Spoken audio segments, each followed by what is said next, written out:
Hey everybody, thanks for joining Sam's Device Advice today. We're going to be looking at a couple different lesson ideas that you could use using Google Docs.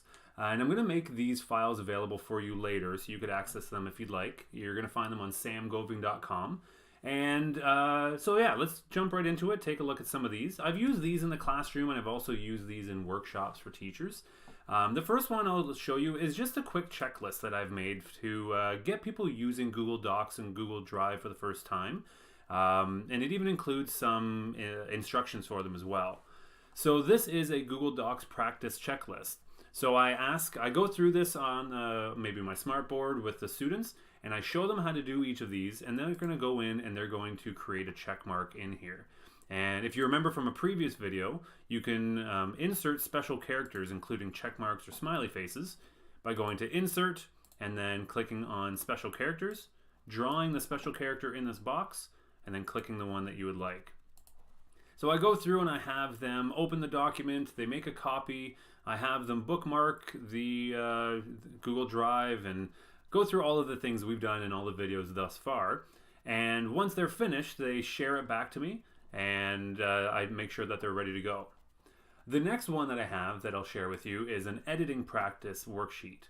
So this is a quick activity that I give to students. Really, it's to help them use the suggested edits feature in Google, but it's also a nice little grammar activity. And you can make this as complicated for your students if you'd like. This is something that you can use for younger grades. And essentially what I do with this is I share it out to students and I have them go up to the top, and if you remember from a previous video, we click from editing mode to suggesting mode, and I have them try to find as many mistakes that they can, and they go in and they're going to correct them. So when they do so in suggesting mode, it makes it, it essentially puts in the suggestion, but it doesn't actually make the change. So it's really easy for me to go through and see which ones that they've found. So anywhere that they make a change, it highlights it in green and it makes it stand out a little bit more.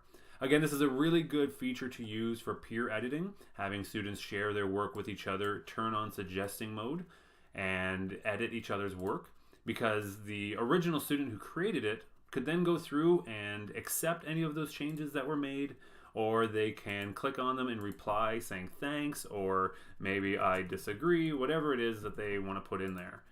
So this editing worksheet is a really handy way to use that suggested tool.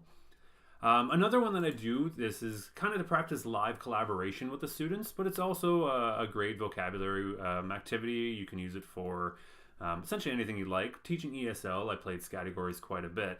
But what I do in this one is I share this document to a student, one student in a group, and they make a copy. That person is then responsible for sharing their document to the people in their group. Maybe it's 3 other people. Then they all are working on the same Google Docs, and when I say go, they all type at the same time into this window to try to come up with as many versions of each of these categories as they can, and I'll give them a letter. So I say, if you've played categories before, I'm sure, but I'll say the letter B, and they have to come up with as many boys' names as they can that starts with B, or as many rivers that start with B. And essentially it's just getting them using this live collaboration. So I'll show you here if I was 2 different people. So this is student A and this is student B. I could be typing in here saying Bob, Bobbert, and this person could be saying Bobby. Apparently I don't know a lot of names that start with B. But anyways, then they could be working together, collaborating, and it's really just showing them how that tool works. But it actually makes a pretty good activity to use as well. And then finally, this is something that I usually do in workshops, but it could be used in the classroom as well if students have shared questions, is you set up one big shared document for everyone to use, and everyone just types in their own ideas. So in this case, I have teachers log in during a workshop or afterwards and just type in some suggestions that they could use, or any ideas that they've used in the past.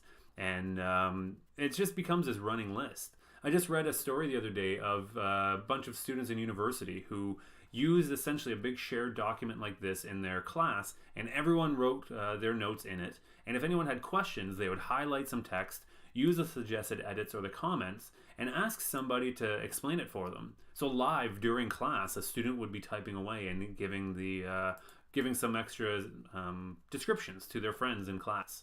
So even just having one big running list of notes could be a really handy thing to have.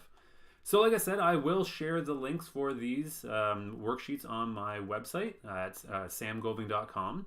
But as always, if you have any questions, send me an email, sam@samgoving.com. And thanks. Have a great day. Cheers.